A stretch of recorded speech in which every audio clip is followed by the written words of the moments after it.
considero gran signora, per i vostri gran dolore, fu dolore che avete in petto, io vi porto assai rispetto, per lo figlio che avevo morto, io vi porto assai conforto.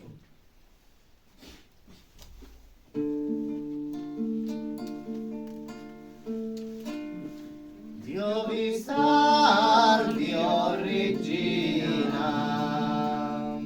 o Madre addolorata,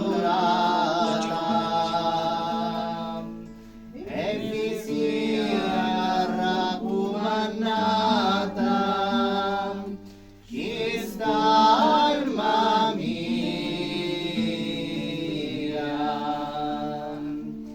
narazia vorria,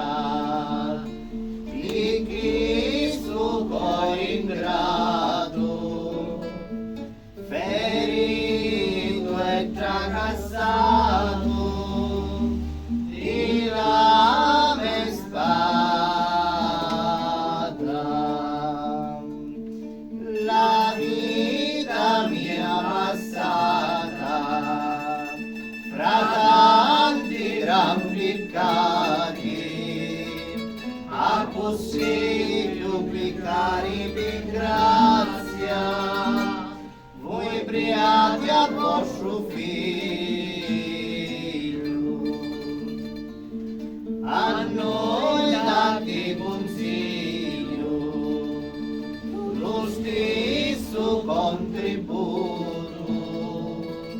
che angelo e lacrimando, non ha errori, sto cuore che dolore, strizzati lo voi, e cari più non voglio, piuttosto morto. A noi date conforto fino all'ultima agonia, vi prego, Madre mia, non mi lasciate,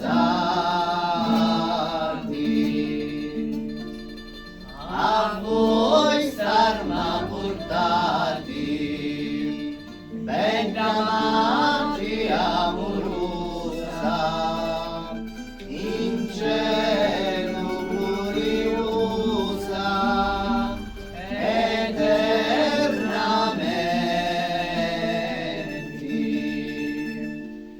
E poi divotamente,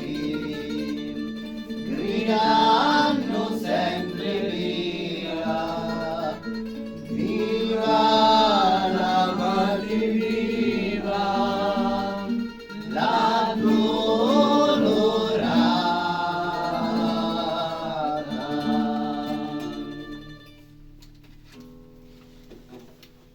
L'addolorata sia sempre ognuna, Regina Maria di senti dolore, in tala mano la santa corona, in talo petto la santa spada, o Maria l'addolorata, o Madre addolorata, priati Gesù più immagine, a salvi Regina e vita, in cielo sarà scritta, a nome di